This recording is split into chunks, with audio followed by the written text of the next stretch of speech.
Production by Liang Gu, author of My Life, Lao She. The first paragraph. I read a lot of books when I was young, although not many, but enough to read The 7 Heroes and 5 Righteousnesses and The Romance of the 3 Kingdoms. I remember quite a few of the stories, and I can still speak them perfectly and beautifully to this day. Not only did everyone who listened praise me for my good memory, but I also felt that I should be happy. However, I didn't understand the original text of Liao She, which was too profound. The few paragraphs I remembered were all read from the tabloids, comments on Liao She, turning the original text into vernacular. Adding some funny jokes, it's really interesting. My handwriting isn't bad either. Comparing my calligraphy with the official documents in the Yamen when I was old, I really believe that I can make a good writing style, in terms of the regularity of the characters, the smoothness of the ink, and the neatness of the lines. Naturally, I don't dare to claim that I have the ability to write memorials, but the ordinary official documents in front of me are guaranteed to be good. With my ability to read and write, I should have been working as an errand. Being on the job may not necessarily bring honor to one's ancestors,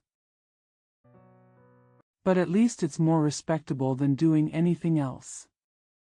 Besides, no matter how big or small the errand is, there is always a certain amount of improvement. I saw more than one of them. They had high official positions, but their handwriting was not as good as mine. They couldn't even form a complete sentence. Such people can become high officials. Why can't I? However, when I was 15 years old, my family taught me to become an apprentice. He has 5 elements and 8 works, and he is the best in each. Learning a craft is not a low-level thing, but it is a little less exciting than working as an errand. If you learn a craft, you will never escape being a craftsman in your life. Even if you can make a lot of money, you won't be as high as a high official, right? But I didn't have any trouble with my family, so I went to be an apprentice. Naturally, a 15-year-old person doesn't have many ideas. Besides, the old man in the family also said that if he mastered the art and could earn money, he would propose marriage to me. At that time, I imagined getting married would be fun. So, after 2 or 3 years of hard work, and then practicing crafts to make money like an adult, and having a little daughter-in-law at home, it would probably be pretty good. I studied as a paper framer. In those peaceful years, the framers did not have to worry about having food to eat. At that time, dying was not as easy as it is now. This does not mean that people in old age should die over and over again or simply die all at once. I mean, in those days, when people died and their families were bereaved, they had to spend a lot of money. No effort or money is spared to show off. Take things related to Ming-Yi shop as an example. It will cost a lot of money. As soon as a person dies, he immediately has to reverse the car. Now, many people may not even know this term. Followed closely by jiasan. There must be something to burn alive: carriages, sedans, mules and horses, piers and boxes, soul-inducing flags, spiritual flowers, etc.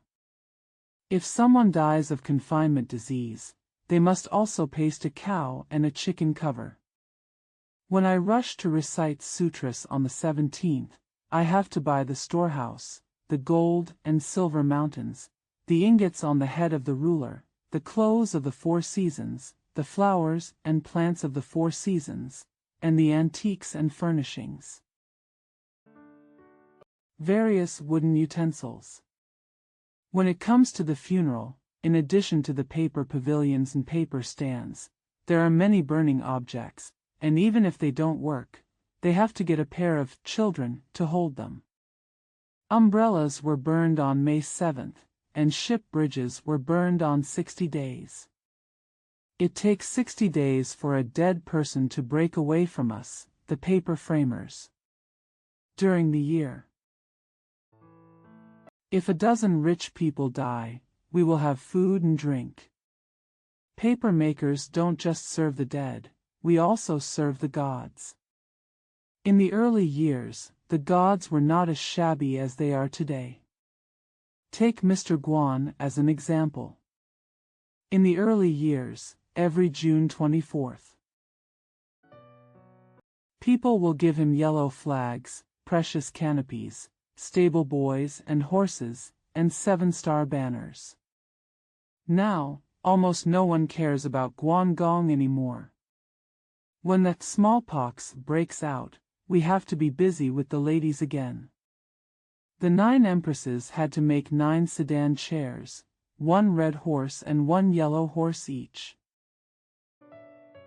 Jiufan Fengguan Shepe also has to prepare the robes, boots, hats, and various butlers for brother and sister. Nowadays, the hospitals are administering cowpox vaccinations, so the ladies have nothing to do, so the paper posters accompany them to relax. In addition, there are many things to pay your wish. There is something to be confused with, but as superstitions have been eliminated, no one mentions it anymore. How things have changed over the years. In addition to serving gods and ghosts, our line of work also naturally involves doing things for living people. This is called working in vain, which is to make a roof for others. In the early years, there were no bungalows. Whenever it comes to moving, marrying a wife, or other happy events, the room will always be covered with whitewash to give it a completely new look. That wealthy family even hired us to paper their windows in spring and autumn.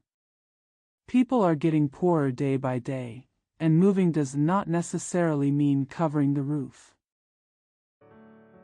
As for those who have money, they can change their houses to Western-style houses and plaster the roofs once and for all.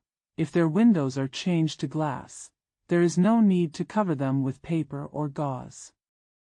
Everything is made in Western style, but those who do craftsmanship will have nothing to eat.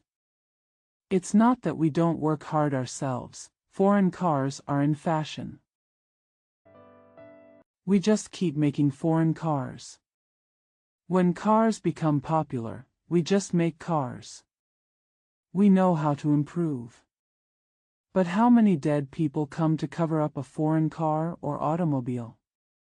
Once major improvements are made in the new year, all our small improvements will be in vain, and the water will overflow and the ducks can't get over it.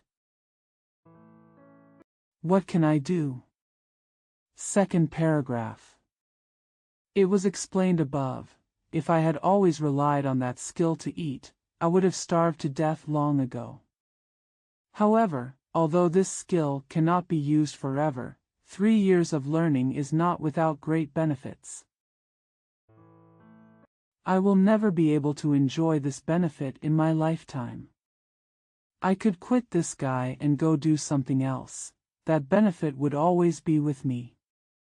Even after my death, if someone talks about my character, they must remember that I was an apprentice for 3 years when I was young. Apprenticeship means learning half the craft and half the rules. When you first go to the shop, no matter who you are, you have to be afraid. The rule in the shop is to be aggrieved. As a disciple, you have to go to bed late and get up early, listen to all orders, and serve others in a humble manner. I had to endure hunger, cold and hard work happily, with tears in my stomach. Like the place where I learned my art, the shop is also the shopkeeper's home. If you accept the responsibility of the master, you must also accept the responsibility of the master's wife. It's a pity. To survive these 3 years, even the most stubborn people have to soften. Even the most gentle people have to be hardened. I can simply say that an apprentice's temperament is not born with it, but is struck with a board. Just like blacksmithing, whatever you want to strike becomes what you want. At that moment when I was being beaten and angry, I really want to seek death. That kind of anger is simply unbearable. However, now that I think about it, this kind of rules and training are worth their weight in gold. After such rehearsal, there is nothing in the world that cannot be endured.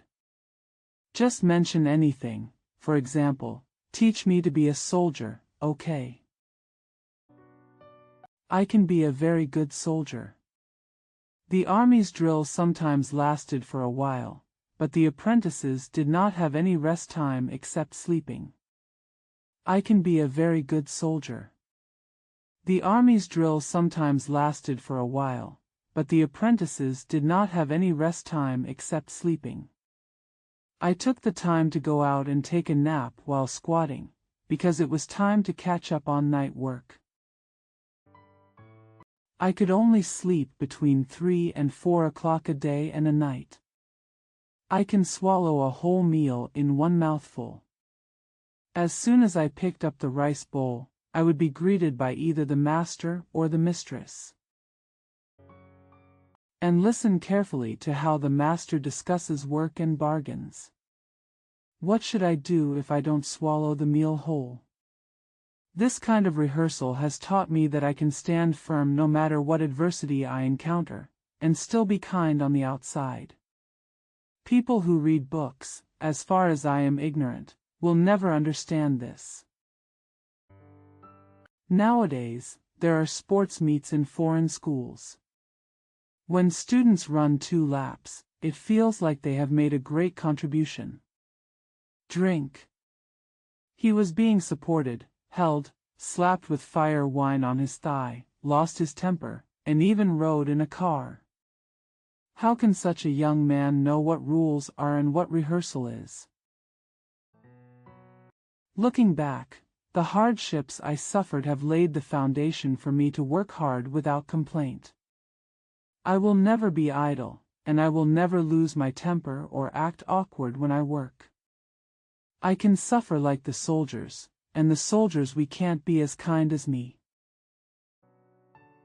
Let's take another fact to prove this. After I graduated from school, I was just like other craftsmen. In order to show that I was a person who made money based on my skills, I first bought a cigarette bag and used it whenever I had free time. Twist a bag of bar and chew it, as if you are very distinguished, slowly. I learned to drink again, often taking 2 cups of cat urine and smacking my lips. It's hard to get started with a hobby. Once you learn one thing, it's not difficult to learn the next one. It's just a hobby anyway. There is something wrong with this. I love smoking and drinking, which was not a strange thing at first. That's pretty much the case for everyone. However, I learned to smoke heavily over time. In those days, opium was not illegal and very cheap. I smoked it for fun at first, but later I became addicted. Soon, I felt my hands were tightening. I am no longer as motivated to work as before. I didn't wait for anyone to advise me. Not only did I quit smoking, but I also puffed out my dry pipe. From now on, I stopped smoking and drinking. I entered the legacy gate. When entering the monastery, you are not allowed to smoke or drink. Once you break the precept, you will be unlucky. So not only did I quit my hobby. Moreover, after entering the sect, bad luck is waiting for me there. How can I be willing to break the precepts again? This bit of heart and toughness, now that I think about it, I got it from my apprentice. I can endure any amount of pain. I quit smoking and drinking in the first year of junior high school. How sad it is to watch others smoke and drink. It feels like there are 1,000 little insects crawling around in my heart, so itchy and painful. But I can't break the precept for fear of being unlucky. In fact, whether you are unlucky or not is a matter of the future. The sin in front of you is not easy to bear. Be tough, and only by being tough can you succeed. The fear of being unlucky is another. I actually survived because I was an apprentice and rehearsed. When it comes to my craft, I also feel that the 3 years of my apprenticeship were not in vain. Any craft must be improved at any time. The method is dead, but the application is alive. 30 years ago, a bricklayer was very particular about grinding the joints of bricks and doing fine work. Now, he has to be able to use cement and inlay artificial stones. 30 years ago, carpenters were particular about carving and engraving wood, but now they have to be able to make Western-style woodware. The same is true in our industry. But it is more active than other industries. In our industry, we believe that we can blur whatever we see. For example, if someone is having a funeral and they teach us how to cook a whole table, we can cook chicken, duck and fish. When we catch up with a girl who has died but has not yet left the palace, she teaches us how to pay a full share of the dowry. Whether it's 48 or 32, we can go from powder cans and oil bottles to the wardrobe mirror. Once the eyes see it, the hands can imitate it. This is our ability. We don't have much ability, but we have to be a little smart. A person with a hole in his heart will never become a good paper framer. In this way, we are working, and playing at the same time, as if. Our success or failure all depends on how to arrange the various colors of paper appropriately. This is a tricky thing. Speaking for myself, I am a bit clever. The beatings I received when I was an apprentice were rarely because I couldn't learn, but mostly because I was smart but naughty and disobedient. My intelligence might not be revealed at all, if I were to learn to blacksmith or pull a big saw, always doing this, always doing that. No changes at all. Fortunately, I learned to be a paper framer, and after I learned the basic skills, I started to come up with my own tricks to make them dexterous and lifelike. Sometimes I waste a lot of time and materials and can't make what I want. But this taught me to work harder to figure it out, to mobilize it, and to make it happen. This is really a good habit. I have wisdom and I know how to use it. I must thank my apprenticeship for these 3 years for developing the habit of using my own wisdom. True. I have never done anything big in my life, but no matter what it is, as long as it is something that ordinary people can do, I can understand 50% to 60% of it at a glance. I can build walls, plant trees, repair clocks, check the authenticity of leather goods, choose a date for marriage, know the lingo of the 5 elements and 8 works, these things. I have never learned anything. I only rely on my eyes to see and my hands to test. I have the habit of hard work and seeing more and learning more. This habit was developed during my 3 years as an apprentice in Mingyi's shop. Only now did I realize that I was about to starve to death. If I had studied for a few more years and just gnawed at the books, like those scholars and school graduates, I might have been confused all my life and not know anything. The art of paper pasting did not bring me official position or property. But it makes my life very interesting, poor, but interesting and a bit human. In my early 20s, I became an important figure among my family and friends. Not because I have money or status, but because I am careful and work hard. Since leaving the division, I wait in the tea house on the street every day for my colleagues to come and ask for help. I became a person on the street, young, neat, and understanding of the scene. When someone comes to make an appointment, I go to work. When no one comes to make an appointment, I can't stay idle. My relatives and friends ask me to handle many things. I even acted as a matchmaker for other families right after I got married. Helping others is entertainment. I need some distraction. Why? I have said before, there are two kinds of work in our industry: burning work and free work. Doing burnt work is fun and clean, but doing free work is not. Of course, you have to tear off the old paper to paste the ceiling first, which is really painful. People who have never done it would never imagine that there would be so much dust on the ceiling, and it is accumulated over time. It is drier than any other soil, finer, and can get into your nose. Finish tearing down the shed of 3 rooms. We all became dirt ghosts. When the straw is tied up and new paper is pasted, the new silver flower paper looks smelly and unpleasant. Dust and paper can teach people to suffer from tuberculosis, now called lung disease. I don't like this kind of work. But, waiting for work on the street. If someone comes to make an appointment, you can't refuse it.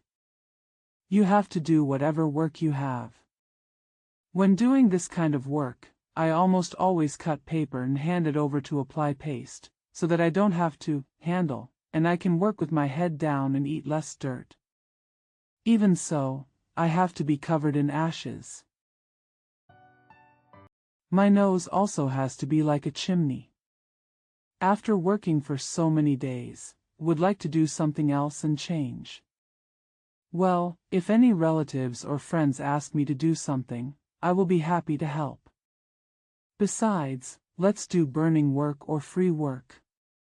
This kind of work is always related to people's happy events or funerals. When acquaintances come to me to book jobs, they often entrust me with other tasks, such as setting up tents for weddings and funerals, organizing butlers, hiring cooks, ordering carriages and horses, etc.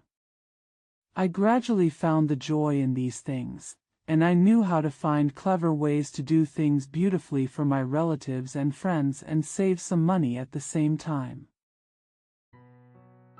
You can't be cowardly and get big-headed by others. When I was doing these things, I gained a lot of experience and understood a lot of human relationships. Over time, I became a very shrewd person, even though I am still less than 30 years old. The third paragraph. Let's speculate based on what was said before. Everyone can see that I can't always rely on my craft of papering to make a living. Just like when visiting a temple fair and suddenly encountering rain, when the year changes, everyone has to run away. Throughout my life, I seem to be going downhill and I can't stop. The more I long for peace in the world. The body slipped further and further down. This change does not make people feel relieved. Once the change occurs, it seems that it will change to the end. This is not a change at all, but a strong wind, which blows people confused and they don't know where to go. The trades and things that made me rich as a child. Many people suddenly come to an end and never see each other again, as if they fell into the sea. Although the paper pasting industry is still alive and well and has never completely died, it probably won't see the light of day again. I saw this early on. In those peaceful years, if I had wanted to, I could have opened a small shop, hired 2 apprentices, and made a living. Fortunately, I didn't do that. You can't get a big job in a year. How can we eat if we only have to tape up the roof of a car or 2 houses? Open your eyes and see, have you ever had a decent job in the past 10 years or so? I have to change my career. I guessed it right. However, this is not the only reason why I suddenly changed my career. The changes of the year are not something that an individual can resist. His arm cannot twist his thigh, and he is simply looking for trouble by complaining about the change of the year. However, things that are unique to the individual are often more powerful and can drive people crazy immediately. Going into a river to look for a well is nothing new. Needless to say, I put down my career and went to do something else. Although a personal matter is small, it cannot be endured once it is added to an individual. A grain of rice is so small that it takes a lot of effort to teach ants to carry it. The same goes for personal matters. People live by breathing a sigh of relief. There is something wrong with duozan. If you hold this breath in, you will have convulsions. What little things people are. My shrewdness and kindness bring me bad luck. At first glance, this sentence may seem unreasonable, but it is absolutely true and not false at all. If this had not happened to me, I might not have believed that such a thing would happen in the world. It found me, at that time, I almost became a madman. After 20 or 30 years, now that I think of that incident, I can smile. As if remembering a story. Now I understand that what is personally good does not necessarily benefit me. If one person is good, everyone is good. This advantage is useful, just like a fish in water. One person is good, but not everyone is good. His personal advantage may be his undoing. What's the use of being shrewd and kind? Now that I have understood this, I just nod and smile when I think of it. At that time, I really couldn't swallow that breath. I was still very young at that time. Which young person doesn't love to be beautiful? When I was young, when I was doing favors or doing things for others, no one would dare to say that I was a craftsman because of my appearance and style. In the early years, leather goods were expensive and not allowed to be worn casually. For example, tonight's person won a lottery ticket or lottery ticket today. Tomorrow you can wear a fox fur coat, whether you are a 15-year-old boy or a 20-year-old boy who has never shaved. This was not the case in the early years. Age and status determined one's clothing. That year and month. Putting a squirrel collar on a mandarin jacket or waistcoat looks very beautiful and luxurious. I always wore such a collar, and my mantle and waistcoat were both made of large green satin. The satin at that time was not that strong, and a mantle could last at least 10 years. When I was laying roofs for people's sheds, I was a country ghost. When I got home and dressed up, I immediately turned into a handsome young man. I don't like that local ghost, so I love this beautiful young man even more. My braids are black and long, and my forehead is shaved smooth. Putting on the satin waistcoat with the chinchilla collar, I do look like a person. What a beautiful young man fears most is probably marrying an ugly wife. I have already told the old people intentionally or unintentionally, it's okay if you don't get married. If you want to marry, you have to be someone good enough. At that time, free marriage was still practiced from time to time, but there was already a way for men and women to see each other as partners. If I want to get married, I have to see each other myself, and I can't just rely on the matchmaker's rhetoric. When I was 20, I got married. My wife is 1 year younger than me. No matter where you put her, she must be a pretty and neat little daughter-in-law. I saw her with my own eyes before we got engaged. I dare not say whether she is beautiful or not.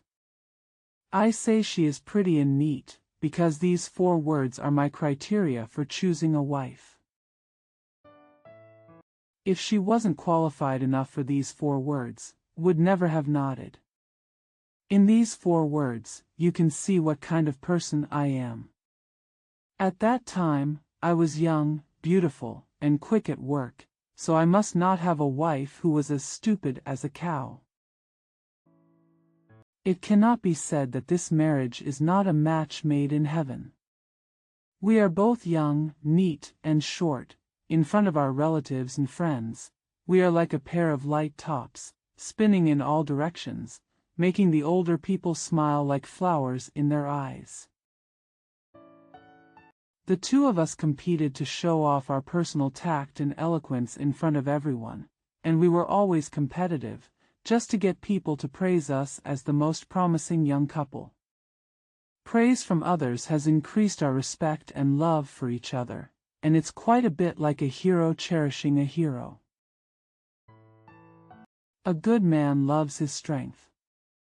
I am very happy, to be honest. My old man has not earned much property, but he has a house. I live in a house that doesn't cost rent. There are many trees in the yard, and a pair of yellow birds hang in front of the eaves. As for me, I have craftsmanship and good connections. There is a lovely young woman. Isn't being unhappy just asking for trouble? I can find absolutely nothing wrong with my wife. Yes, sometimes I think she is a little too wild, but what neat little daughter-in-law wouldn't be happy? She loves to talk because she can talk. She doesn't avoid men much, because this is the benefit that a daughter-in-law should enjoy, especially a young daughter-in-law who has just married and has some abilities. Naturally, she is willing to put away some of her shyness as a girl, and openly consider herself as a daughter-in-law. Daughter-in-law. This really can't be considered a fault. Moreover, when she meets her elders, she is so kind, considerate, and attentive to her service, so it is natural for her to be more casual with younger people. She is straightforward and generous, so she is as willing to treat the elderly as she is to the young. Indicates the arrival of intimacy week. I didn't blame her for being cheerful. She is pregnant and a mother. She is more beautiful and more generous. I simply can't bear to use the word wild again. Is there anyone in the world who is more pitiful than a pregnant young woman, and is there anything more lovely than a young mother? Look at her sitting on the threshold.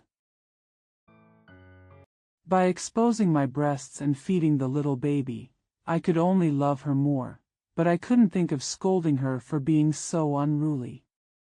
By the time I was 24, I had a son and a daughter. What credit does a husband have for having children and raising them? When he was happy, the man picked up the doll and played with it. The rest of the suffering is all women's. I'm not a fool. I don't have to wait for someone to tell me to understand this. It is true that when a man gives birth to a child and raises a child, it is useless for a man to help sometimes. However, a man who knows a little bit about people should naturally make his wife more happy. Be more liberal. Bullying a pregnant woman or a young mother is, in my opinion, a real bastard. As for my wife, since having children, I have become more permissive. I think this is of course reasonable. Furthermore, couples are trees and children are flowers. Only with flowers can a tree show its deep roots. All suspicions and uneasiness should be reduced or completely eliminated. Children will tie their mothers tightly. So, even though I think she's a little wild, I really hate to use this bad word, I can't help but feel relieved. She is a mother. Paragraph 4. To this day, I still can't understand what that happened. What I couldn't understand was what drove me almost crazy at the time. My wife ran away with her. I'll say it again. To this day I still can't understand what happened. I am not a stubborn person, because I have been on the street for a long time, understand human feelings, and know how to find out my strengths and weaknesses. However, regarding this matter, I looked for all my shortcomings. I can't find any place where I deserve such shame and punishment. Therefore, I can only say that my intelligence and kindness bring me disaster, because I really can't find any other reason. I have a senior brother, and this senior brother is also my enemy. On the street corner. People call him Heisey, so I'll just call him that. I can't tell him his real name, even though he is my enemy. Heisey, because his face is not white. Not only is it not white, but it is also very dark, so he has this nickname. His face is really like an iron ball that people rubbed in the early years. It is black, but very bright, black, but smooth, black, but smooth and cute. When he drinks 2 cups of wine, or becomes feverish, his face turns red, like some dark clouds when the sun sets. Some red light shines through the darkness. As for his facial features, there is nothing attractive at all. I am much prettier than him. He was very tall, but not necessarily burly. He was tall and sloppy. That's why he doesn't make people hate him, in short. All thanks to that shiny black face. He and I are very good friends. He is my senior brother, but he is also so stupid, big and thick. Even if I don't like him, I can't doubt him without reason. My little bit of wisdom does not prepare me to doubt others, on the contrary. I know there is no room for sand in my eyes, so I trust others because I trust myself. I thought that none of my friends would secretly play bad tricks on me. Once I identify someone as a friend, I really treat them as a friend. For my senior brother, even if he is suspicious, I have to respect him and entertain him, because no matter what, he is my senior brother after all. They both learned the same craft, and they both work together on the same street, making a living. We have to meet at least a few times a day. How can I not treat someone so familiar as a good friend? If there was work, we would work together. If there was no work, he would always come to my house to eat and drink tea, and sometimes he would play with a few ropes. Mahjong was not very popular at that time. I'm kind, but he's not polite either. He eats whatever he encounters and drinks whatever he encounters. I never prepare anything special for him, and he's never picky. He eats a lot, but he is not picky about food. Watch him holding a big bowl and eating hot soup noodles and other things with us. What a joy!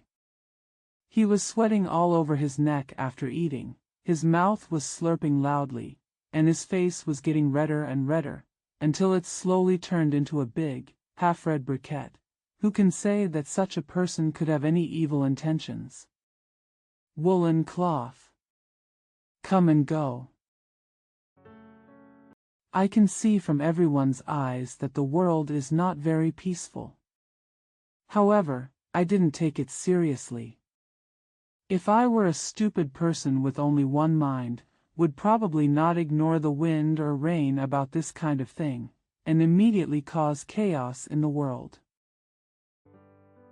Maybe you can get to the bottom of the matter right away, or you can just wait and see what happened and get frustrated. I have a sharp mind and I will never be willing to act so foolishly. I have to think about it calmly. Thinking about myself first, I can't think of anything wrong with me. Even if I have many shortcomings, at least I'm prettier, smarter, and more human than my senior brother. Let's look at senior brother again. His appearance, behavior, and financial resources can't teach him to do evil. He is not the kind of person who can make a woman fall in love with him as soon as he meets her. At last. I thought about my young wife in detail. She has been with me for 4 or 5 years, and we are not unhappy together. Even if her happiness is fake and she is willing to be with someone she really likes, which was almost impossible in her early years. Probably Heisey will never be this person, right? He and I are both craftsmen, and his status is no higher than mine. Likewise, he is not richer, prettier, or younger than me. Then, what is she coveting? Can't think of anything. They all said that she was seduced by him and lost her heart, but what did he use to lure her? That black face, that skill, those clothes, and how much money in his waist. Joke. If I had the intention, I could seduce women, even though I don't have much money. At least I have a look. What does Heisey have? Besides, even if she was temporarily confused and couldn't tell the difference between good and evil, would she be willing to let go of those 2 children? I couldn't believe what everyone said. I couldn't immediately alienate Heisey, and I couldn't question her like a fool. I have thought about it all, and there is no clue. I can only slowly wait for everyone to realize that they are worrying too much. Even if they are not spreading rumors out of thin air, I still have to take a closer look and not bury myself, my friends, and my wife in black soil for no reason. A somewhat smart person cannot act recklessly. However, soon, Heisey and my wife disappeared. Until now, I have never seen them again. Why is she willing to do this?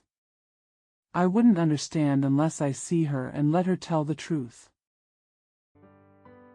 My own thoughts will never be enough for this. I really wish I could see her again, just to understand this. To this day I am still in a gourd.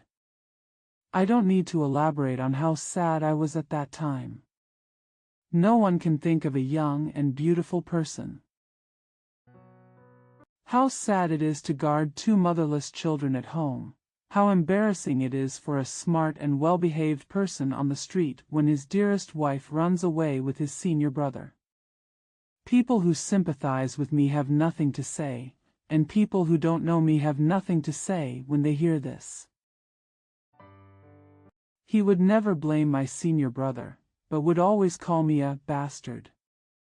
In our society that emphasizes filial piety, loyalty, and trust, people really like to have a bastard who can teach everyone how to place their fingers accurately.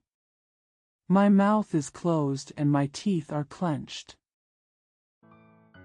There is only the shadow of the 2 of them and a piece of blood in my heart.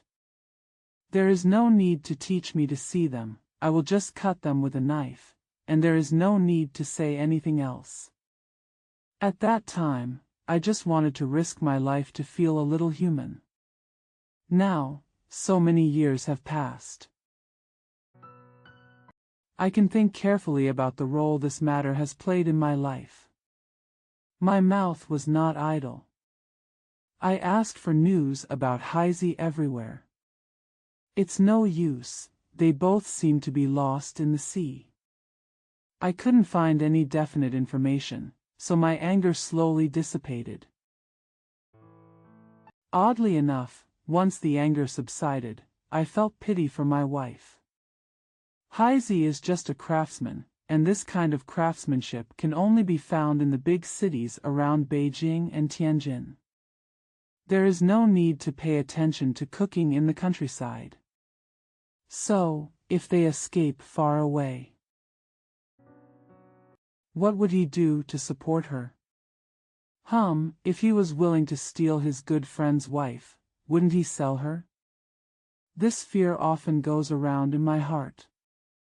I wish she would suddenly come back and tell me how she had been deceived and suffered. If she really kneels in front of me, I don't think I will accept her.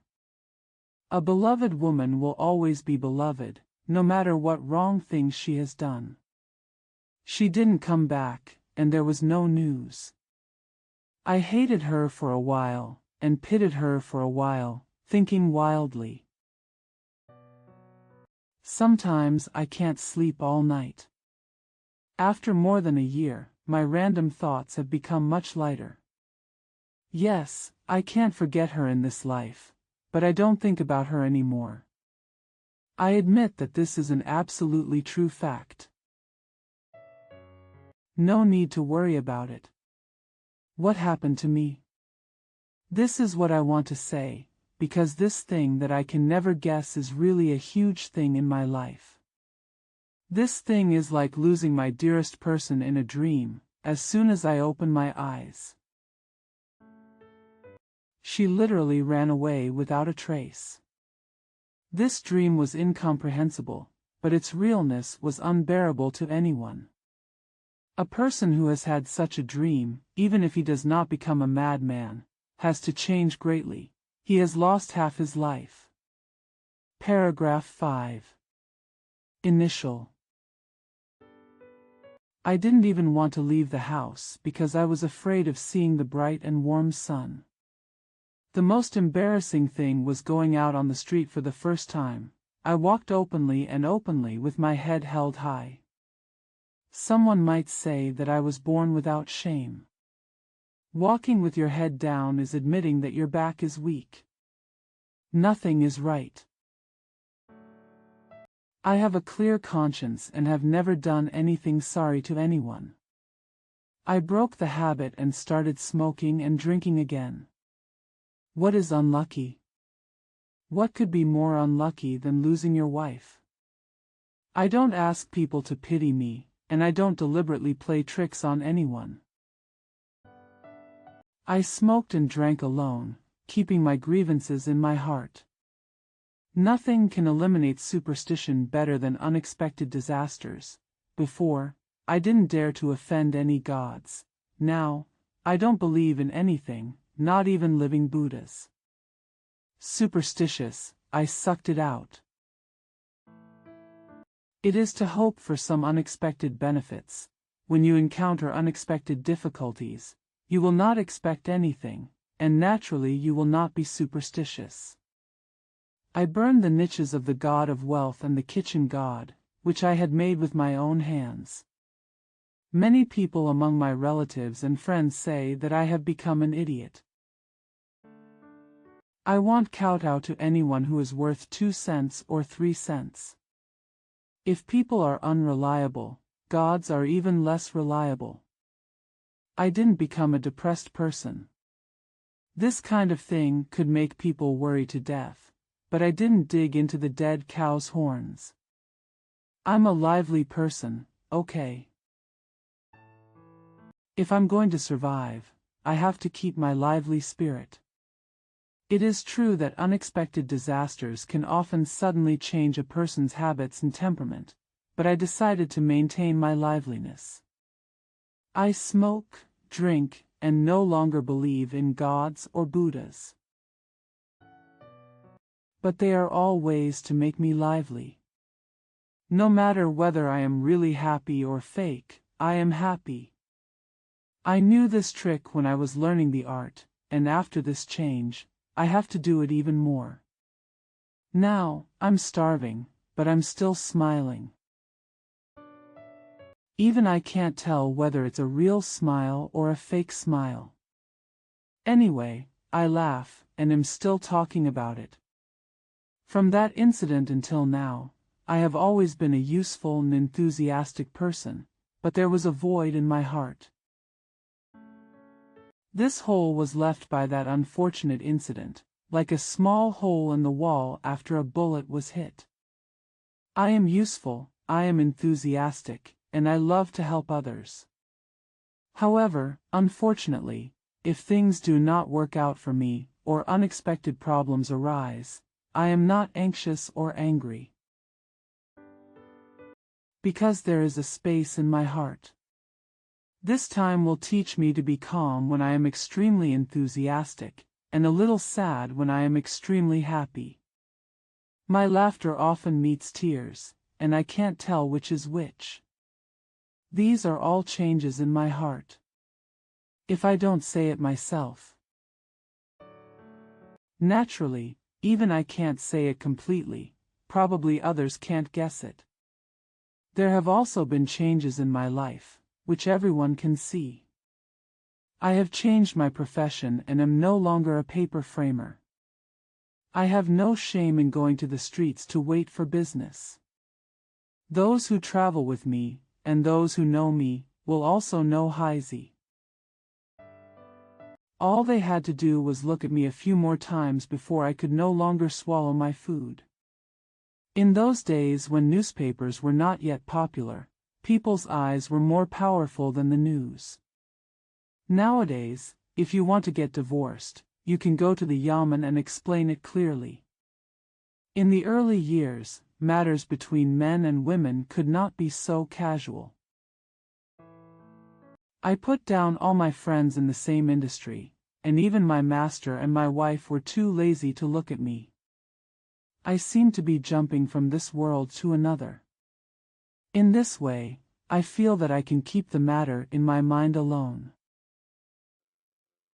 Changes over the years have meant that the job opportunities for paper framers have become increasingly narrow, but if it hadn't been for that, I wouldn't have changed my profession so quickly or so simply.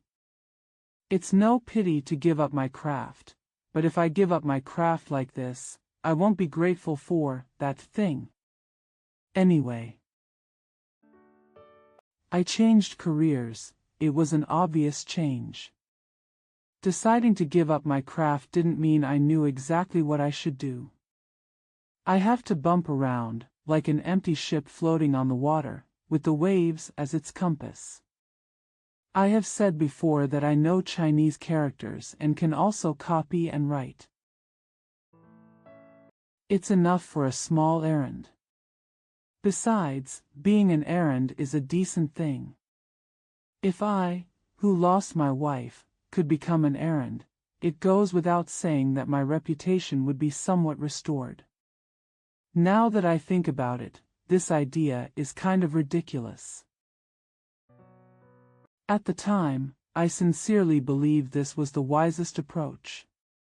The word 8 has not yet been written, and I feel very happy, as if I am already very sure that I will not only get the job, but also restore my reputation. My head is raised very high again. Snort. The craft can be learned in 3 years. It might take 30 years to get the job. One nail after another, they are all ready for me to touch. I said I was literate, It's a shame that there are so many people who can endorse the entire book and still go hungry. I said I can write, but it's not surprising that someone can write. I think too highly of myself. However, I saw with my own eyes that a man with a very high official position ate all kinds of delicacies all day long and didn't even know his own surname. So, is it that my knowledge is too great and exceeds what is needed to be an official?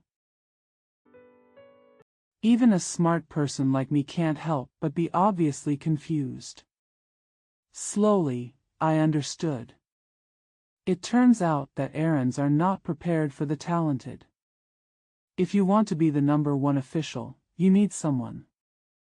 This simply has nothing to do with me, no matter how capable I am. I am a craftsman myself. The people I know are also craftsmen. My father is also a white man, although he is a very capable and moral man. Where can I find a job? If things force a person to go down a path, he must go, just like a train, the track has been laid out. Just follow the lead, and you're bound to overturn if you come up with a trick. So am I. I decided to give up my craft, but I couldn't stay idle forever without getting a job. Okay, the rails have been laid out in front of me. You can only move forward, not back. I became a patrolman. Patrol police and foreign trucks are the two safe train lines in the big city for the poor people. Those who were illiterate and had no skills had no choice but to pull carts. It doesn't cost much to pull a cart, and if you're willing to sweat, you can eat cornbread. He knows a few words and is decent. Those who had skills but could not earn a living had no choice but to work as patrolmen. Putting aside everything else, picking a patrolman did not require much favor, and the first time you were picked, you had to wear a uniform and get 6 yuan. At any rate, it was an errand. There is literally no other way for me to go but this one. I'm not old enough to have to pull a cart, and I don't have an uncle or a brother-in-law who is a high-ranking official. I'm a patrol officer who's neither high nor low.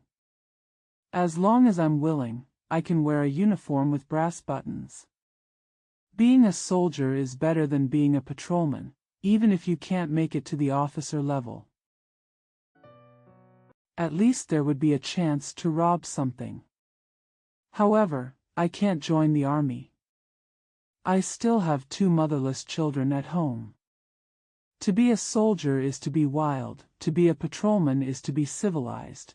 In other words, to be a soldier is to have the opportunity to make a fortune, but to be a patrolman is to be poor but civilized for the rest of your life, very poor. Civilization is sparse. After 50 or 60 years of experience, I dare to say this: people who are really good at getting things done will speak only when the time comes. People who like to do things in an arrogant way, like myself, will always find something to say when they have nothing to say. My mouth is always busy and I have a lot to say about everything.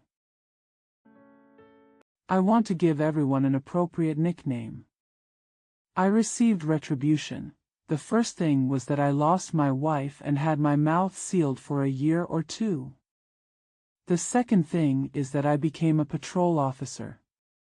Before I got this job, I called the patrol officers street walkers. Bachelor of the Windproof Pavilion and Stinky Foot Patrol. These are just saying that the patrolman's job is just to stand on the road, busy with nothing, running stinky feet. Ha! I have become a stinky foot patrol myself. Life is simply my own. I'm kidding myself, it's true. I slapped myself in the mouth. But it's not because I did anything immoral. At most, it was just because I liked to tell a few jokes. Here, I learned how serious life is, and I can't even tell a joke. Fortunately, I have a space in my heart. How can I call others Stinky Feet Patrol? Also call yourself the same. This was called smearing mud in the early years. I haven't been able to figure out what the new term is now. I have no choice but to be a patrol officer, but I really feel a little aggrieved. Yes, I don't have any outstanding abilities, but when it comes to things on the street, I dare say I know more than anyone else. Aren't the patrol officers in charge of things on the streets? Well, please look at those police officers. some of them can't even speak the local dialect, and they have to think for a long time whether 2 plus 2 is 4 or 5. Snort. He is an officer and I am a recruiting police officer. A pair of his leather shoes is enough to pay my salary for half a year. He has no experience or ability, yet he is an official. There are too many officials like this. Where can I go to reason? I remember an instructor who forgot to say, "Stand at attention," when he was teaching us the exercises on the first day, and instead called, "Stop." No need to ask, this man must have a background in driving rickshaws. As long as you have a favor, today you pull the cart, and tomorrow your uncle will be an official, you can be an instructor. It doesn't matter if you call him Jaju, who dares to laugh at the instructor. Naturally, there are not many like this. But having such an instructor can teach people how casually the patrolman works. Naturally, the homework in the inner hall is definitely not something that such an instructor can do, because you have to know at least a few words to be able to do it, tiger. The instructors in our inner hall can be roughly divided into two types. One is the old people, most of whom are addicted to opium. If they could explain something clearly, with their little kindness, they would probably become high officials long ago. But he couldn't understand anything. That's why I came to be an instructor. The other type is young guys who talk about foreign things, such as what the Japanese patrol is like and what French law violations are like, as if we are all foreign devils. One advantage of this kind of statement is that they are talking nonsense. We took a nap and listened. No one is allowed to know what Japan and France are like, so let's just let him say whatever he wants. I could make up a story about the United States and tell it to everyone, but it's a pity that I'm not an instructor. These young people really know a lot about foreign things and have no way of knowing. Anyway, I know for sure that they don't know anything about China. These two types of instructors are different in age and knowledge, but they have something in common. It's just that they are neither high nor low, so they can only be dealt with as instructors. They are very kind, but their skills are too poor, so it is most suitable to teach a group of patrolmen who dare not give out anything for $6. The instructor is like this. The same goes for other police officers. Think about it, if anyone can be a county magistrate or director of the tax bureau, who is willing to be a police officer? As I have explained before, being a patrol officer is a job that cannot be done at a high level or a low level. It is a last resort. The same goes for police officers. From top to bottom, this group of people are all. A bear is playing with a pole, just messing around with food. However, the patrol policeman is on the street all day long, no matter how he spreads mud. He must be eloquent, act according to the opportunity, make big things into small things, and make small things into nothing. He will not give too much to the officials. It causes trouble on the surface and makes everyone get along. It can be real or fake. This has to be calculated. As a police officer, it seems that even this ability is not necessary. It is true that the king of hell is easy to act, but the devil is difficult to deal with. Paragraph 6. If I say a few more words, maybe no one will say that I am too arrogant and ignorant. When I said I felt wronged, I was telling the truth. Please take a look. Earning $6 a month is the same as being a servant, but there are no outsiders like servants. Earning $6 a month is just for an adult like this, upright, handsome, young, strong, and eloquent, you also need to be able to read and write. This pile of qualifications is worth a total of $6. 6 yuan for food, after deducting 3.5 yuan for food, and deducting some favors, the net balance is probably about 2 yuan.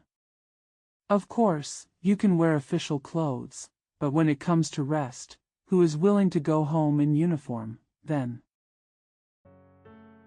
Even if you don't do anything, you still have to wear a coat or something. If the money is used as a coat, 1 month's work will be in vain. Besides, who doesn't have a home? Parents, ugh, forget about parents for now. Let's just say monogamy. You have to rent at least a room, and you have to have a wife to eat, drink, and wear. Just those 2 oceans. No one is allowed to get sick, no one is allowed to have children, no one is allowed to smoke, and no one is allowed to eat odds and ends. Even with this, every month is not enough to chew grain. I don't understand why some people would marry a girl to a patrolman, even though I often play matchmaker for my colleagues. Whenever I go to the girl's house and talk about it, she always gives me a pout. Although she doesn't say it clearly, the meaning is very clear, huh? I'm a patrol officer. But I'm not afraid of this pout, because 9 times out of 10 it's like that. He curled his lips and nodded. Are there too many girls in the world? I have no idea. No matter how you look at it, the patrolman deserves to puff out his cheeks and pretend to be fat, making people laugh and cry. Wearing a uniform, he looks neat, dignified and dignified. He is in charge of all the carriages, horses, pedestrians, fights and quarrels. This is his errand. But apart from food, he only had 2 yuan left in January. He himself also knew that he was short of energy, but he had to stand firm. When the time comes, he will have to marry a wife and have children, and he will still rely on the 2 yuan to make money. When proposing marriage, the first sentence is, "You little man is on duty." What else is there under the job? No one wants to ask in detail, and it will be the worst if you ask. Yes, the patrol officers all know how wrong they are, but he has to patrol the streets in the wind and rain all night, and he doesn't dare to steal if he is lazy. If he is lazy, he is in danger of being fired. He feels wronged. But he didn't dare to complain. He worked hard, but he didn't dare to take a break. He knew that he couldn't get anything done here, so he didn't dare to risk putting off his errands. It's a pity to throw away this little errand, and it's boring to do it.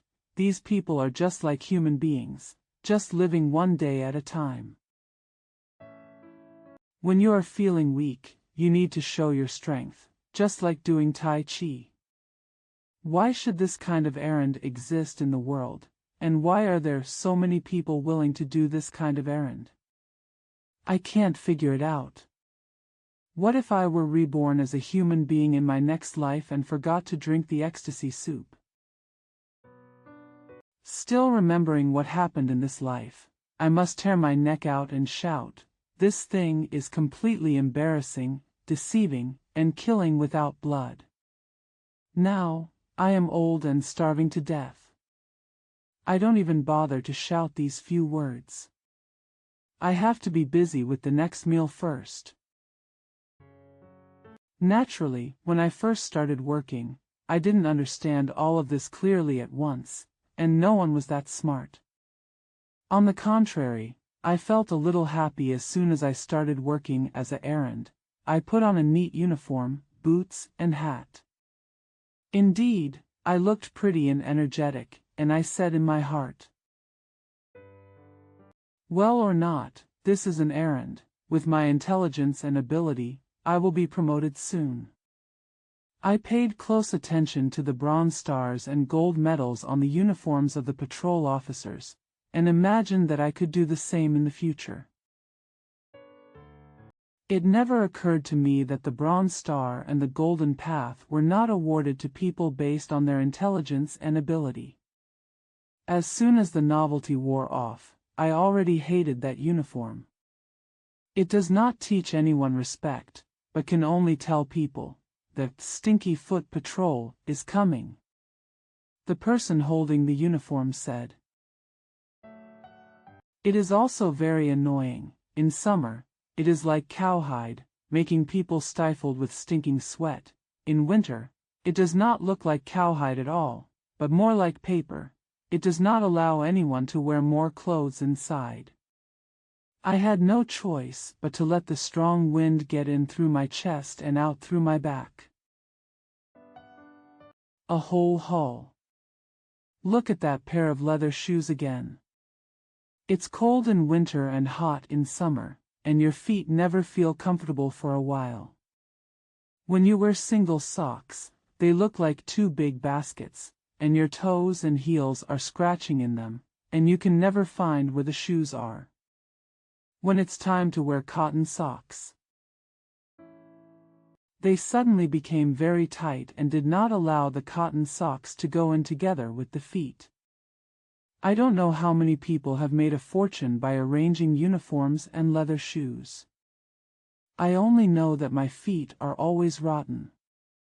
They suffer from moisture in summer and frostbite in winter.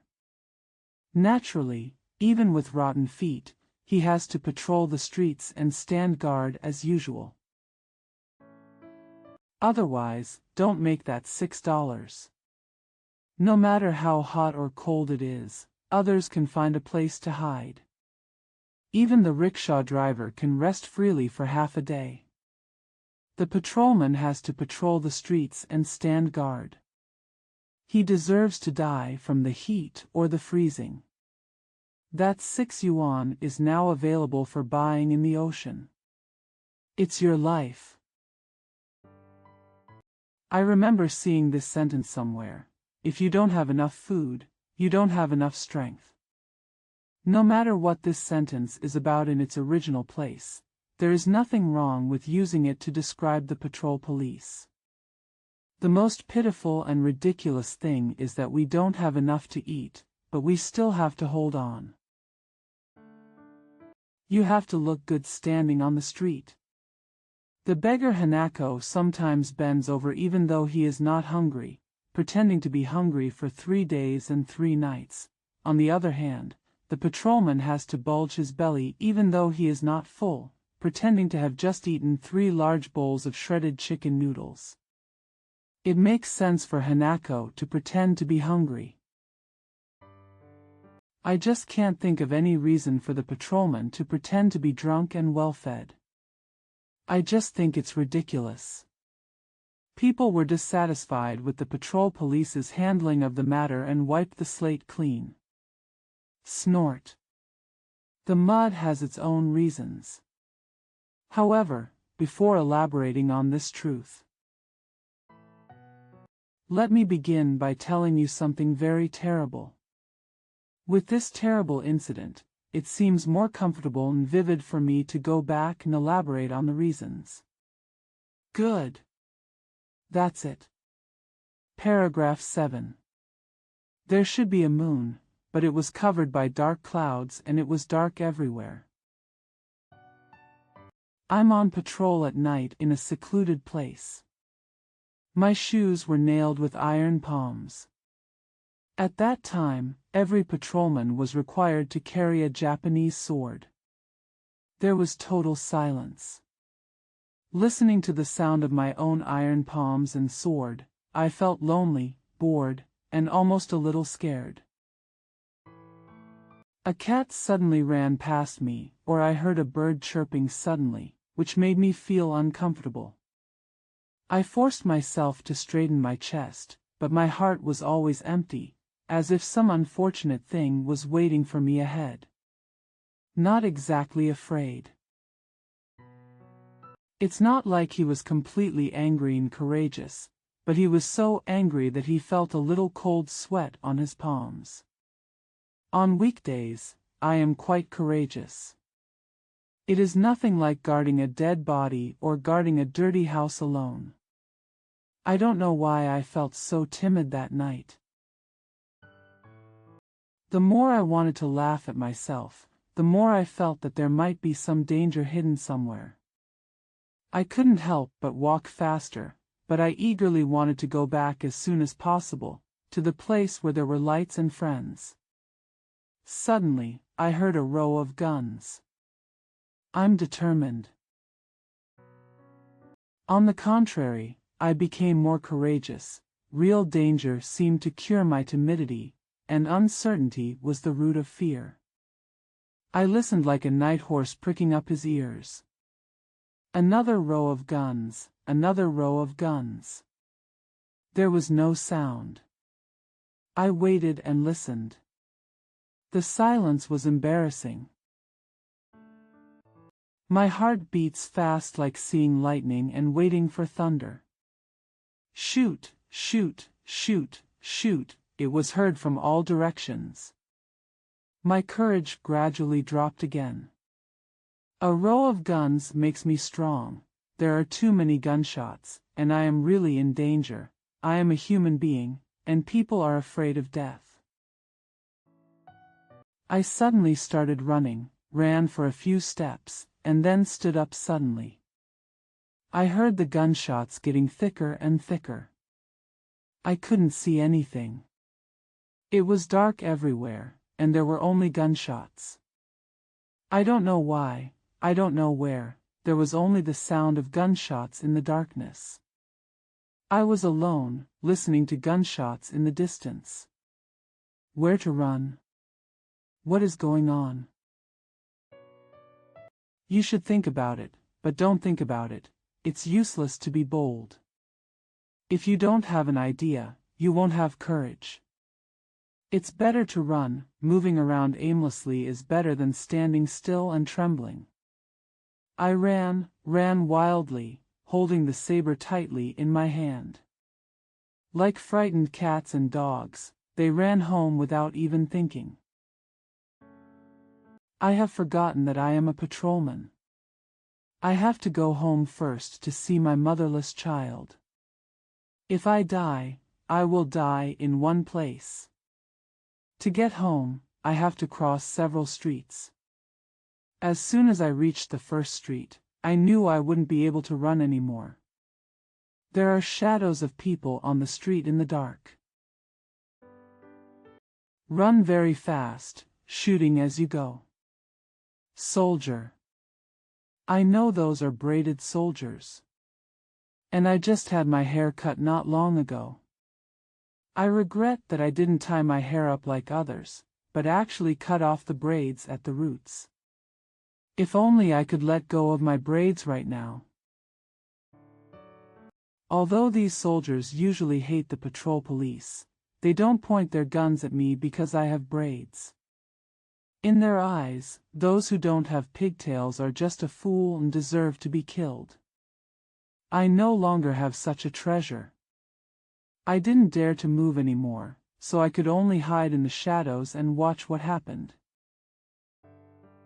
The soldiers were running on the road, one group following another, and the gunshots continued.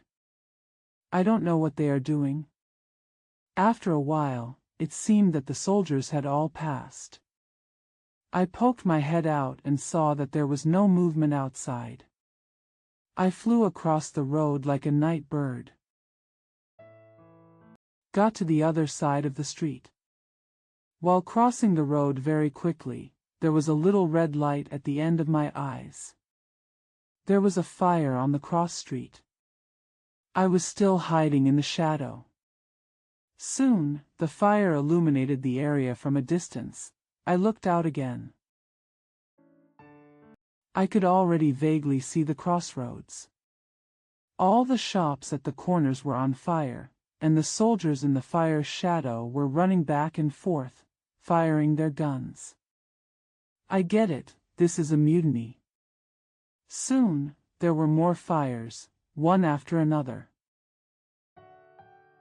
From the distance of the light, I could tell that all nearby intersections and T-shaped streets were on fire. To be honest, fire is so beautiful. In the distance, the dark sky suddenly turned white, then darkened again. Suddenly it turned white again, and a red ball suddenly appeared. There was a patch of sky like a red-hot iron plate, terrifyingly red. In the red light, I saw several strands of black smoke, and tongues of fire rising up in uneven heights. For a while, the smoke covered the flames. For a while, the flames broke through the black smoke. The black smoke is rolling, turning, and rising in ever-changing ways.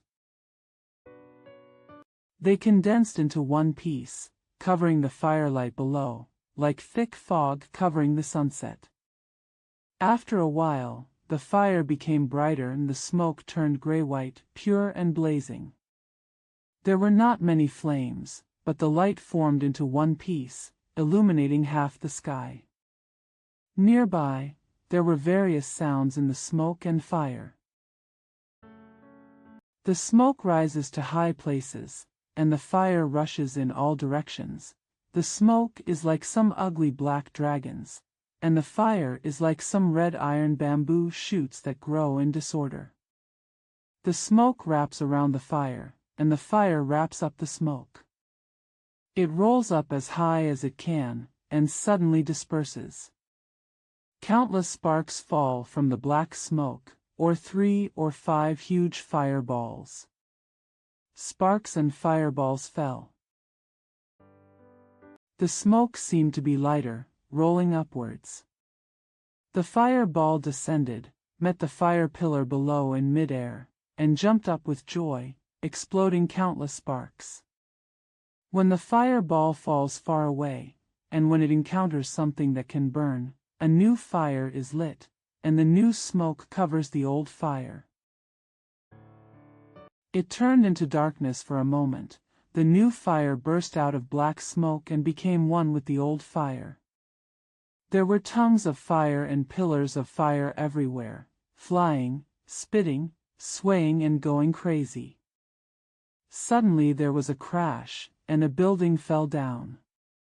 Sparks, coke, dust, and white smoke flew up together, and the flames were suppressed below. They spit out all at once, like thousands of fiery snakes protruding their heads and spitting out their tongues. Silence, silence, the fiery snakes slowly and patiently turned upward. Go around to the top and meet the fire at a high place. It is bright, pure, and bright, and it sounds like it is lighting up people's hearts. I looked at it, no. Not only did I look at it, I also smelled it. Amidst all the different flavors, I smacked my lips. This is the silk and satin shop with gold plaques and black characters, and that is the oil shop run by Shaanxi people. From these smells, I recognized the different fireballs. The light and high-flying ones must be from the tea shop. Chi Ben and the dark one must be from the cloth shop.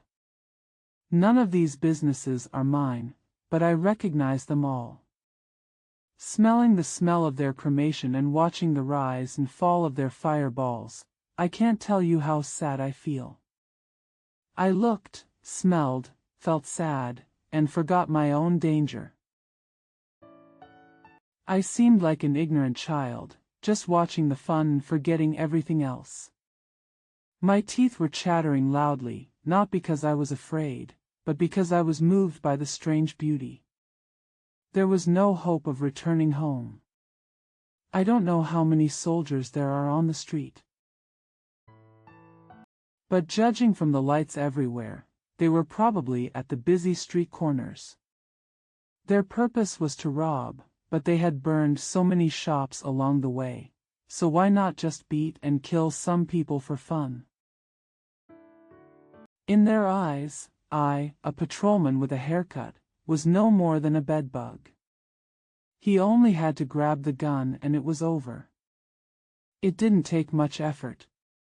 Thinking of this, I plan to go back to the district. The district is not far from me, I only need to cross another street.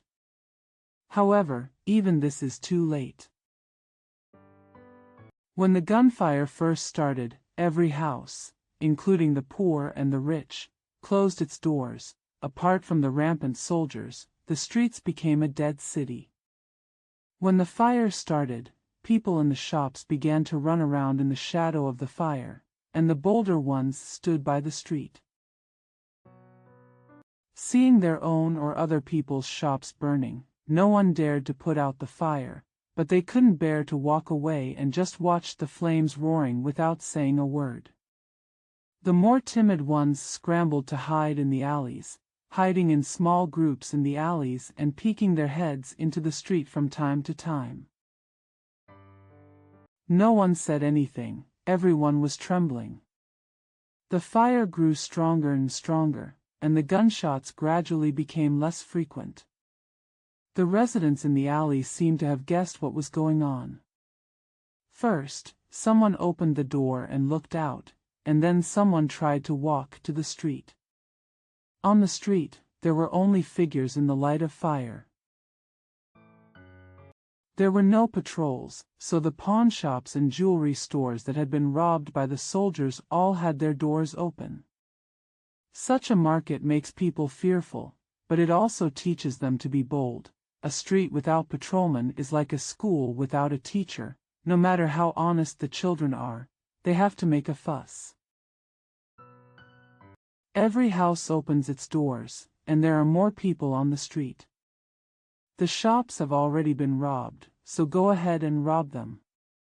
On ordinary days, who would have thought that those kind and law-abiding people would rob? Snort. When the opportunity comes, people immediately reveal their true colors. Say hello. The strong young men first entered the pawn shop, gold shop, and watch shop.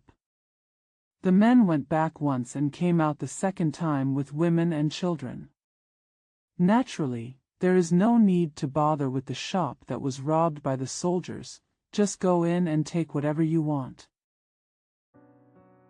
But the doors of the shops that had not yet been robbed could not stop anyone. Food stores, tea shops, department stores, everything is good, the doors will be smashed open.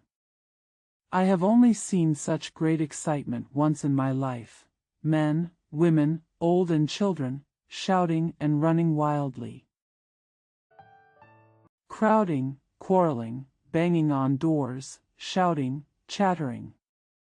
The door panel fell down, and they ran in like a swarm of swarms, squeezing and grabbing, shouting madly on the ground, and jumping up to the counter neatly, all with red eyes, all fighting for their lives, all moving forward bravely, squeezing into a ball, and falling into one piece. Take a walk across the street. Carrying it on its back, holding it, carrying it, dragging it, like a field of victorious ants, scurrying away with its head held high, going away and coming back again, calling for its wife and children, answering the calls before and after.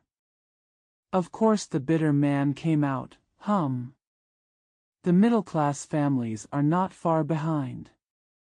The valuables were moved first, and the coal, rice, and firewood were moved second.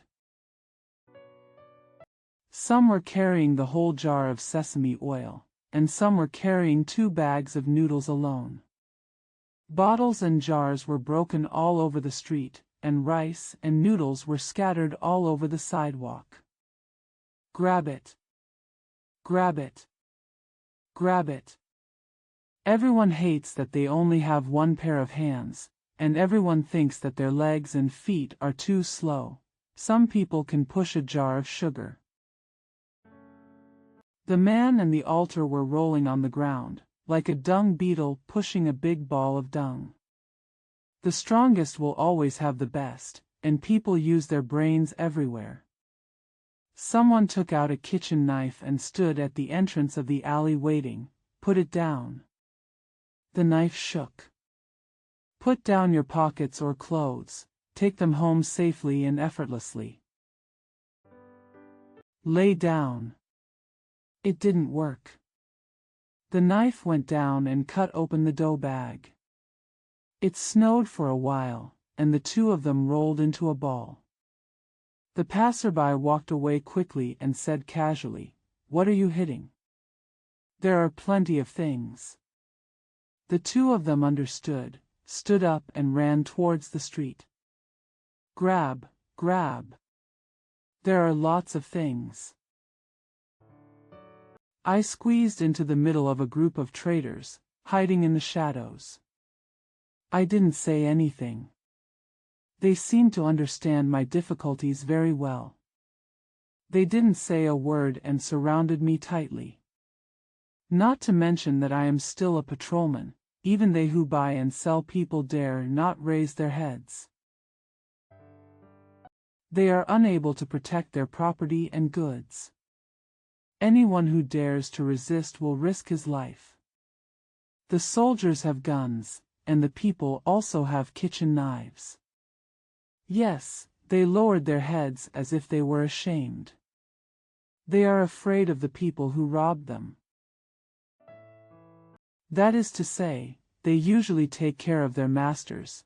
They are embarrassed and angry. At this time, when there is no king's law, killing a few traitors is not the same thing. So, they also protect me.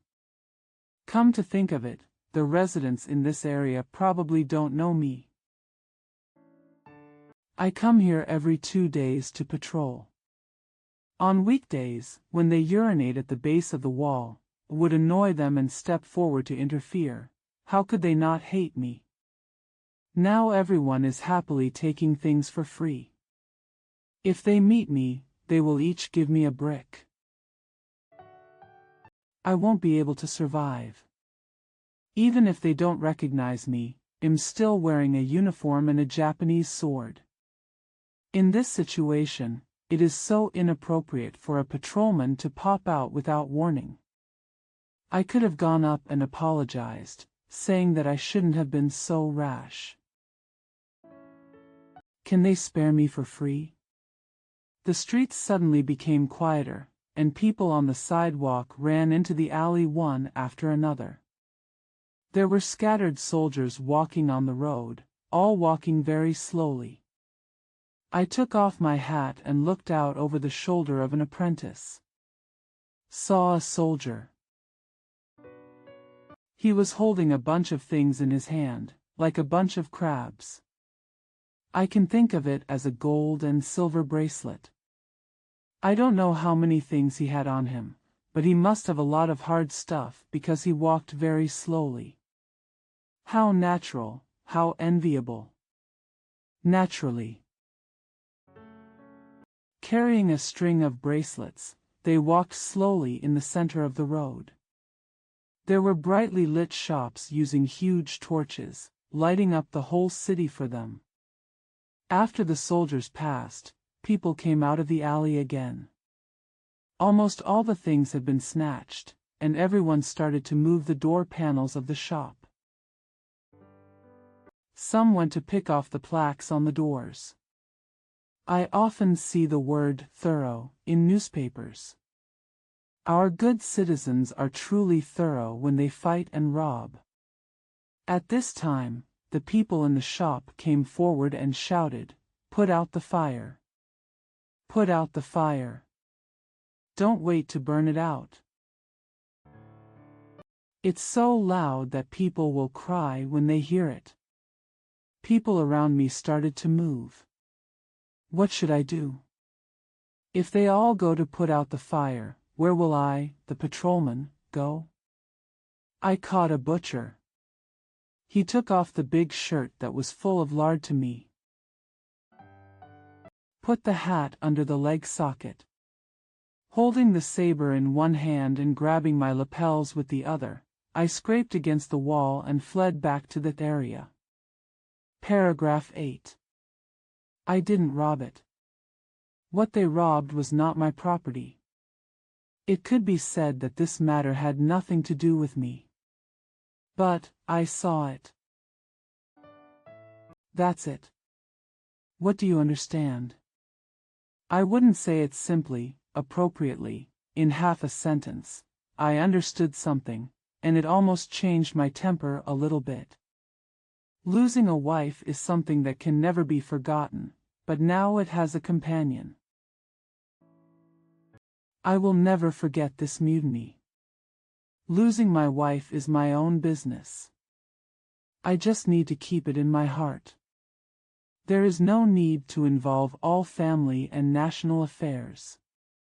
This incident involved tens of thousands of people. As long as I think about it, I think of everyone and the whole city. It is true that I can use this story to determine many major events, just like the newspapers talk about this issue and that issue. By the way, I found a beautiful sentence. This incident taught me some meaning, and from this meaning I grappled with many questions. Regardless of whether others understand this sentence or not, I really don't think it's bad. I have said it before, since my wife absconded, I have had some space in my heart. After this mutiny, the space became larger and loose enough to accommodate many things. Let's continue talking about the mutiny. Once I explain it completely, you can understand why the void in my heart has become bigger. When I returned to the dormitory, everyone was still awake. It was natural not to sleep, but we were not obviously anxious or panicked at all. Those who smoke smoke, and those who drink tea, just like staying up late to attend events. My embarrassed look not only failed to arouse everyone's sympathy, but also made them laugh. I had a lot of things to say to everyone, but when I saw this, I didn't need to say any more words. I wanted to go to bed, but the platoon leader stopped me. Don't sleep. Wait a little while. At dawn, we all have to go out and press the ground. It was my turn to laugh. There was no such thing as burning and looting on the street. Wouldn't it be a big joke for a patrolman to wait until dawn before going to suppress the ground? The order is an order. I have to wait until dawn. Before dawn, I had already found out. It turned out that the senior police officers knew about the mutiny in advance, but it was not convenient for them to tell the junior police officers and patrolmen. This means that mutiny is beyond the control of the police. If you want to change, then change it. As for the lower-level police officers and patrolmen, they go to patrol and stand guard as usual at night. Life or death is up to them. This idea is so dynamic and sinister. Looking at the patrolmen, they were all just like me. They ran back when they heard the gunfire. No one was stupid. This kind of patrol officer is just right for this kind of police officer. From top to bottom, they are just messing around and working as errands. It's absolutely true. Although I was very sleepy, I was eager to go out and have a look on the streets. The scenes at night were still in my mind, and I wanted to take another look during the day. It's easy to compare and contrast, so that this painting in my mind has a beginning and an end. The day seems to be dawning very slowly. Maybe I am too impatient. The sky finally got brighter and we lined up. I laugh again. Some people actually combed their braids and let them down. The inspectors also acted as if they had not seen it. When some people were about to line up, they even brushed their uniforms carefully and polished their leather shoes with a cloth.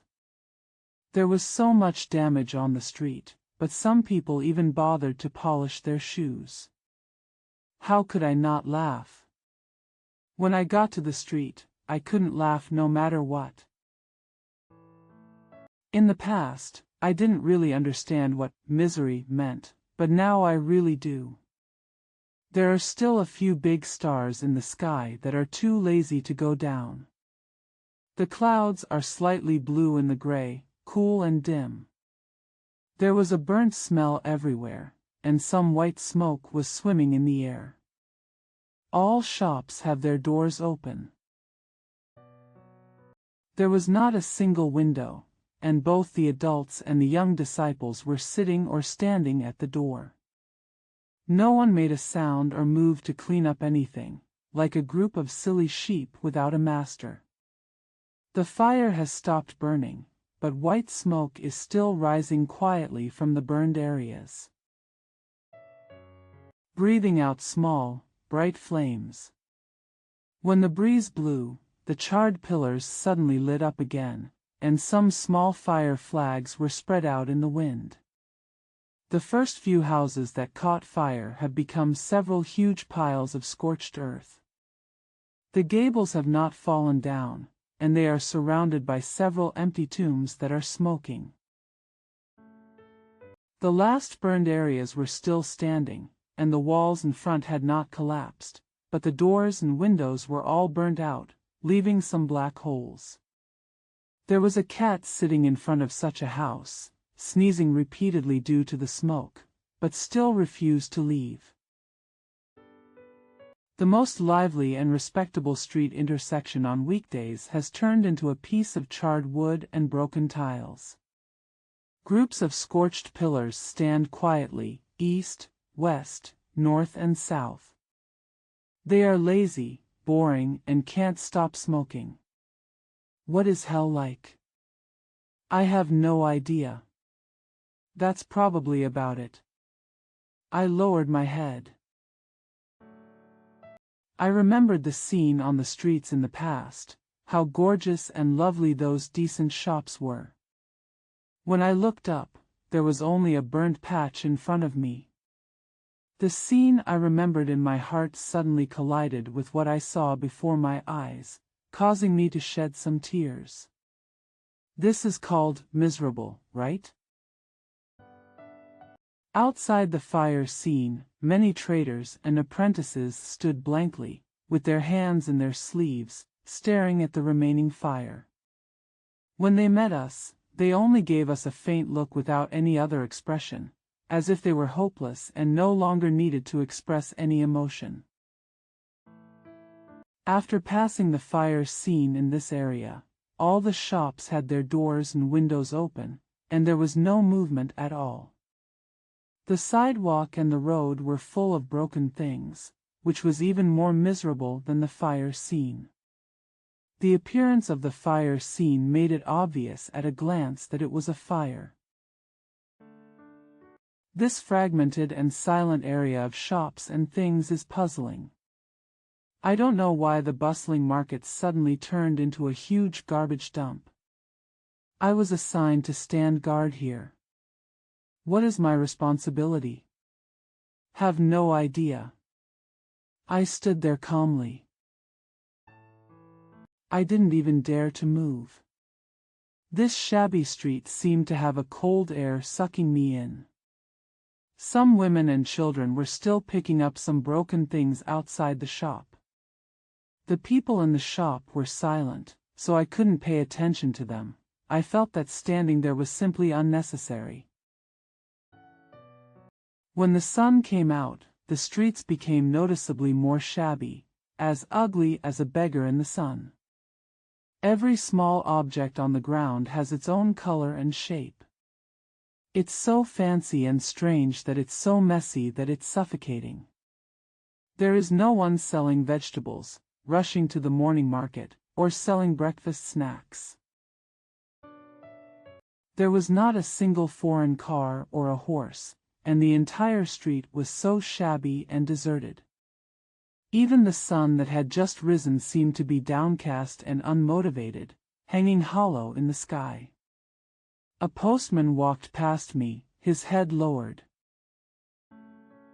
There is a long shadow behind him. I shivered. After staying for a while, the inspector from Duan Shang came down. Behind him was a patrolman. Both of them were walking in the middle of the road in high spirits, as if they had received some happy event. The inspector told me, "Pay attention to the order on the street, the order has come down." I saluted, but I couldn't figure out what he said. The patrolman seemed to see my stupidity and added in a low voice, "Get rid of those who are picking up things, the order is down." I don't have the heart to execute it. But I didn't dare to openly disobey the order. I walked outside the shop and waved to the women and children. I was speechless. While maintaining order in this way, I walked to the pork shop, just to say that the coat would be delivered to me after it was washed. The butcher was sitting in front of the butcher's shop. I didn't expect that such a small shop would be robbed, but it turned out to be an empty shop. I said something, but the butcher didn't even raise his head. I looked into the shop, large and small meat dumplings, meat hooks, money tubes, and oil dishes.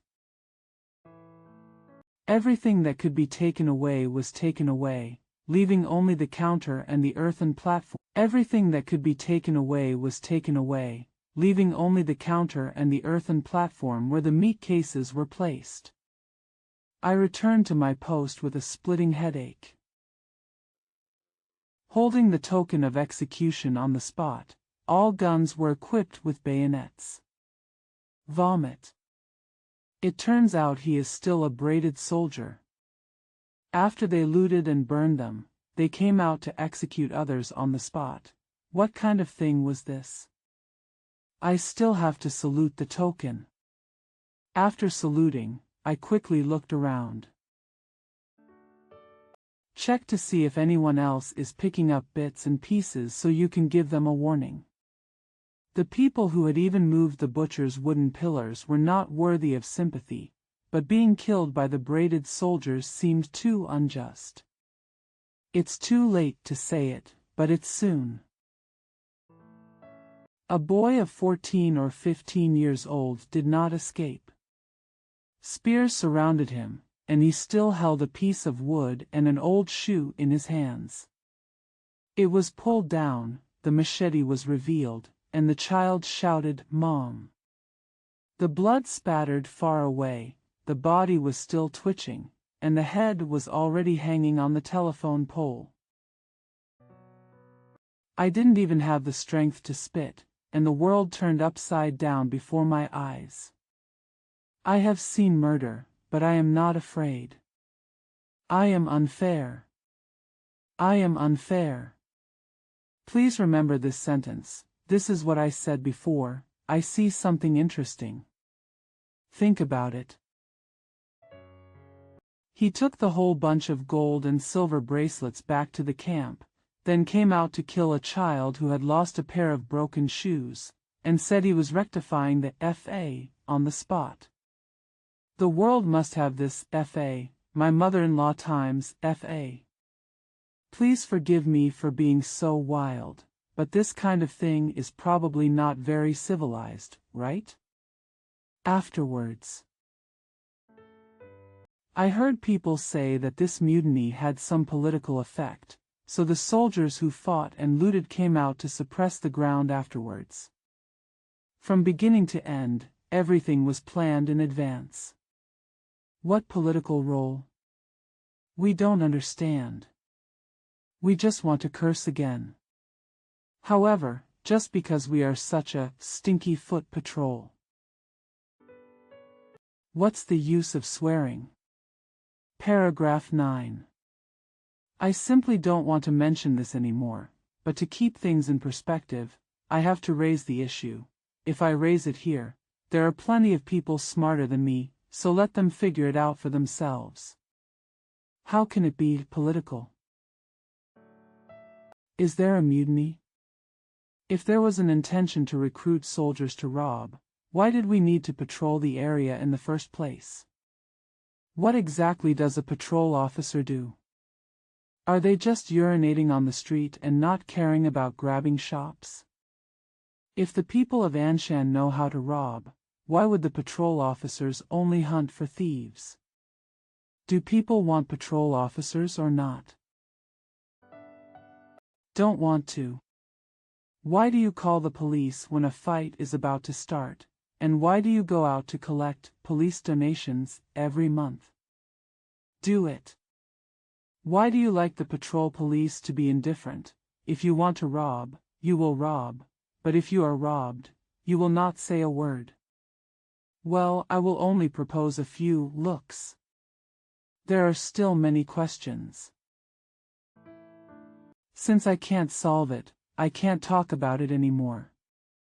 These appearances are enough to make me confused. Why do I think wrongly? Why can't I figure out where is where? Sometimes it has a beginning and a tail, and sometimes it has no beginning and no tail. I'm not smart enough to think about such a big thing. I can only say this old saying, this people, even the officials, soldiers, patrols, and good people who lead peace and kindness are not enough. Therefore, the space in my heart is even bigger. Living among this group of people who are not good enough is just a struggle. Don't pay attention to anything real. I finally understand. There is also a good word, don't forget to add, soup thing. If anyone is like me and can't think of any good solutions, it's best to use these words. It's ready-made and appropriate, and it won't make you confused.